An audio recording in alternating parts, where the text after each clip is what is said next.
Making these videos must be therapeutic for me or something. I don't know. I enjoy doing them. They're kind of fun. See what response humans have. So we're back in the machine shop. Welcome to the shop. Sit here. Yes, we will. Ha ha! Am I ahead of? No, kind of. Might have to elevate it a little bit. So one of the videos I did, drilling a hole, Karla, Klingon Princess Connection, got a lot of responses for some unknown reason. A lot of views, I don't know why. Why? I don't know. Don't know. Hello? Can you hear me? Awesome. Most of the comments in regards was working with this drilling machine. Thinking I'll get my hair caught in it. Or chips and other things. Hi, Bones! Well, you know, people do get their hair caught in because people are stupid. And I think there's a lot of stupid people out there that get really weirded out.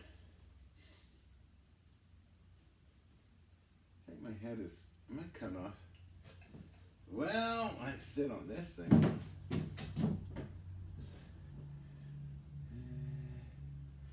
You know, I don't know. There's a lot of idiotic people out there who like to make nasty comments, of course.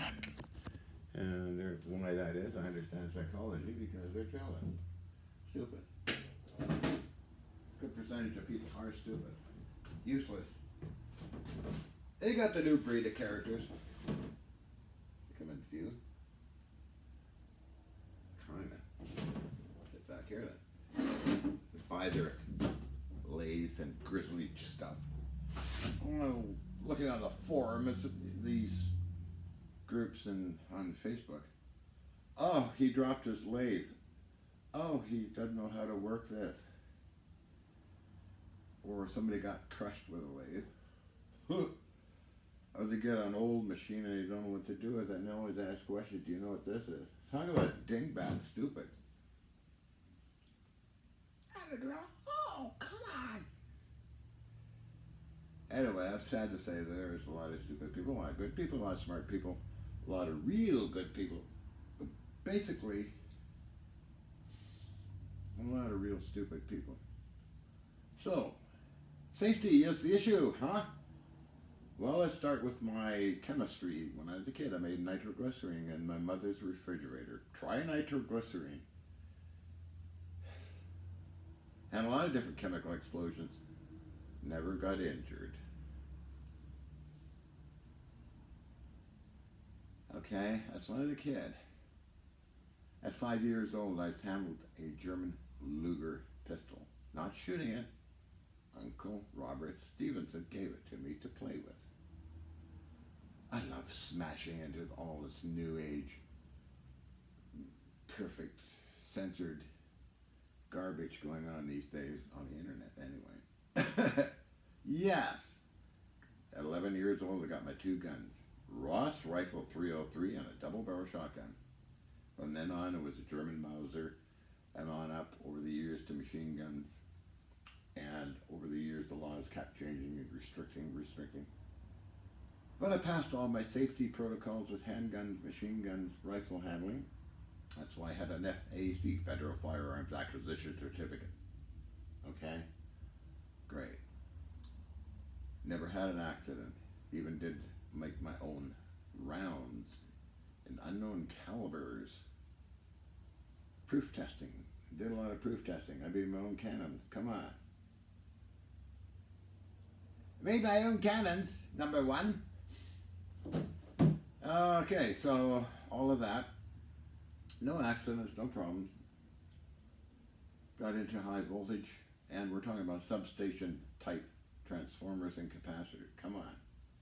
Never an accident in all those years. The Hutchison effect. No problems. And I worked with 400,000 volts. AC and DC. No problem. Machine tools. Ever since I was a kid, I worked with tools. My dad had a woodwork shop. I worked with all those tools, no problem.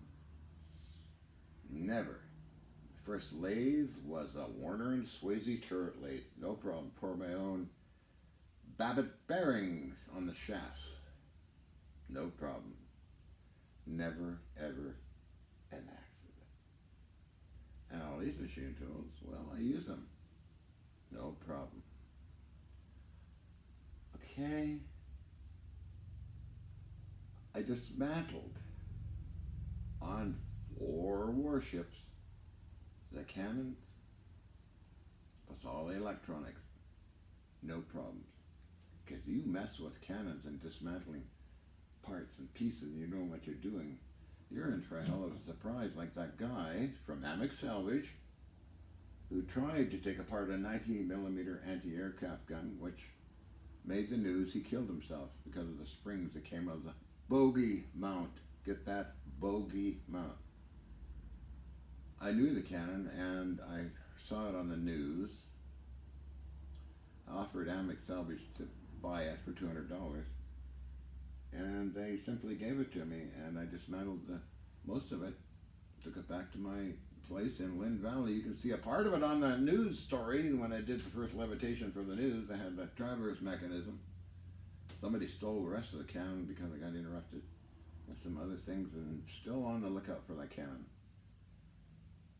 So there you go. He didn't understand the cannon. You got to understand stuff, be empathic with it, and also I have the tendency to see things in slow motion with everything.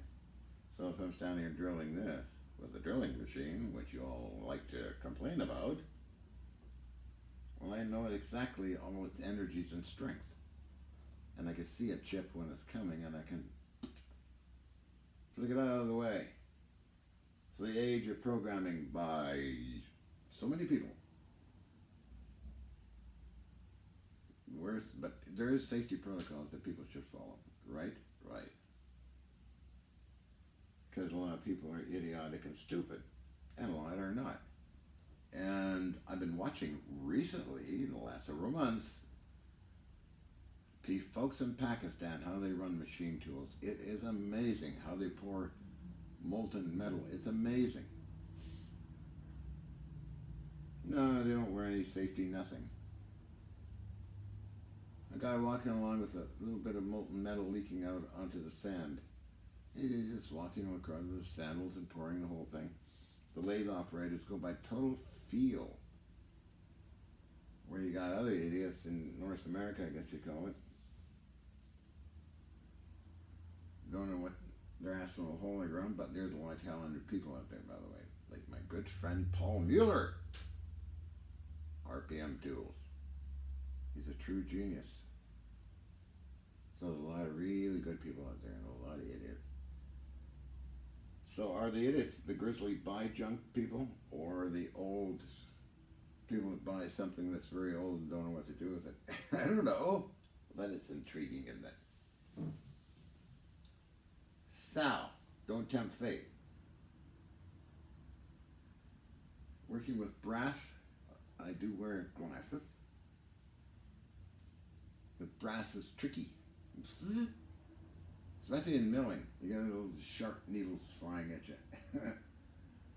Otherwise, working lathes with curly cues and little chips, I can pretty well see when they're coming and simply move out of the way.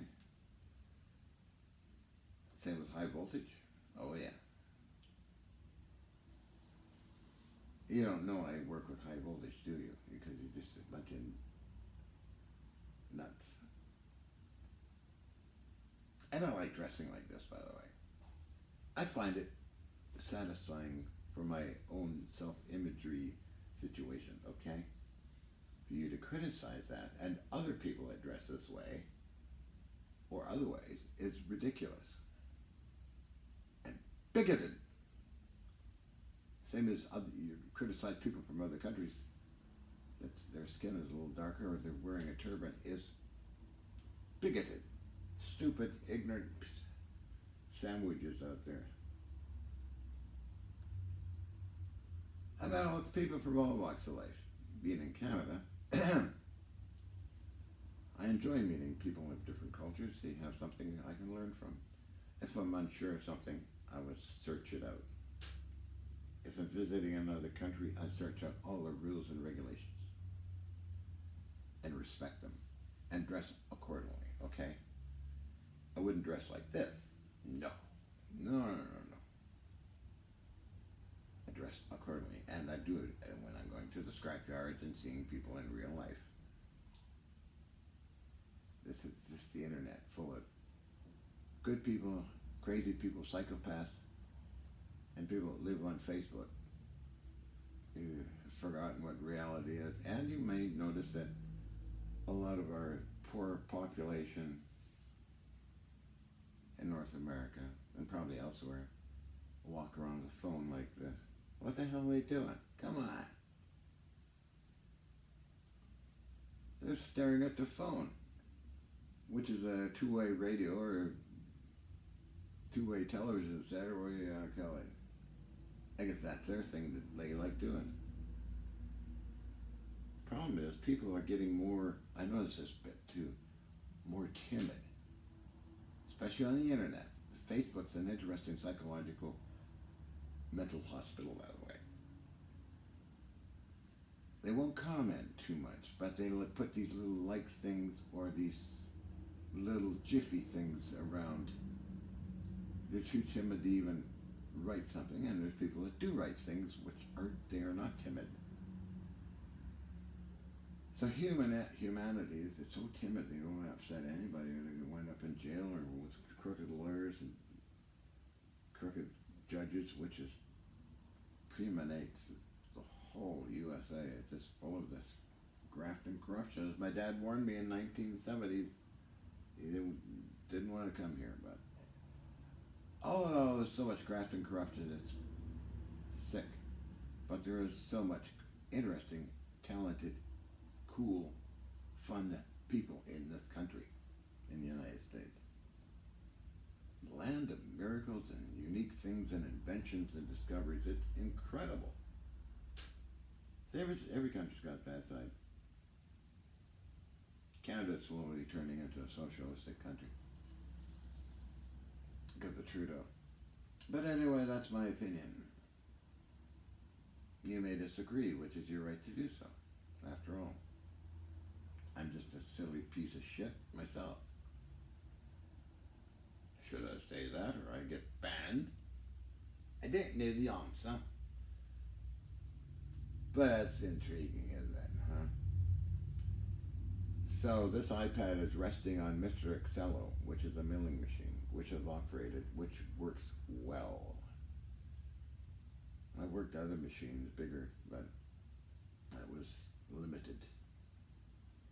Anyway, remember, don't get your hair caught in a knot, or your privates caught on a rotating spindle, or your nose, or your leg, or your you-know-what. Don't goof around. That being said, I'm going to end this video. Hi, Bones. Must be therapeutic doing these stupid videos. And how long is this thing anyway? Oh, 13 only. No, is it 13? Yeah. No, the other one the other night was pretty long. I took a long episode. Yeah, so this is, where are we here? Okay. We'll show you the drilling machine here now. See? Nice rig. Works great.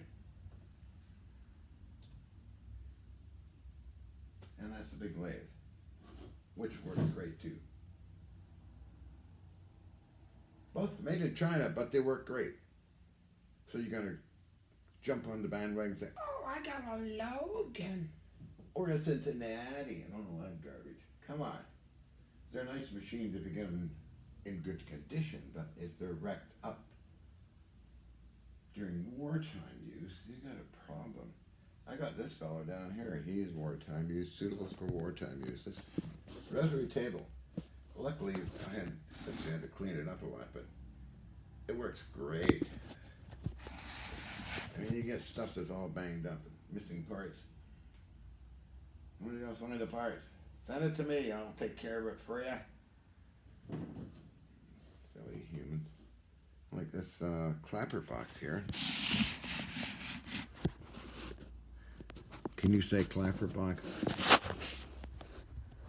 Poor thing was broke in half. Somebody welded it. It was cheap, so I bought it. What am I going to use it for? I don't know. I think it's neat. I learned from it. I might use it someday if I get a bigger shaper. I got these shapers. Little ones. They work great.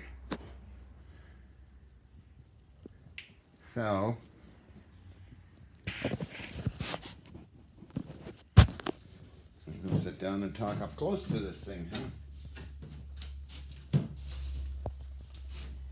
Oh, got my finger over the camera. Hi, honey. How you doing, baby?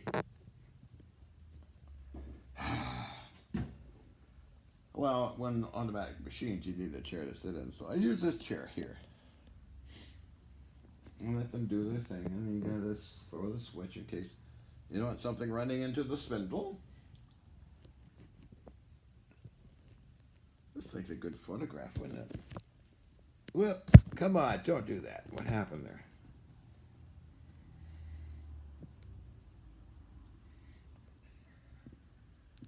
Welcome to my shop.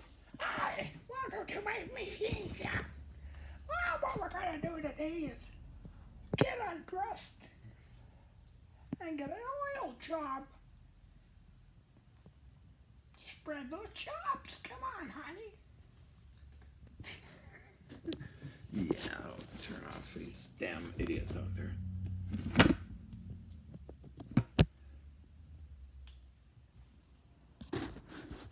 Oh yeah, I like remodeling some things, like all these balls on everything here.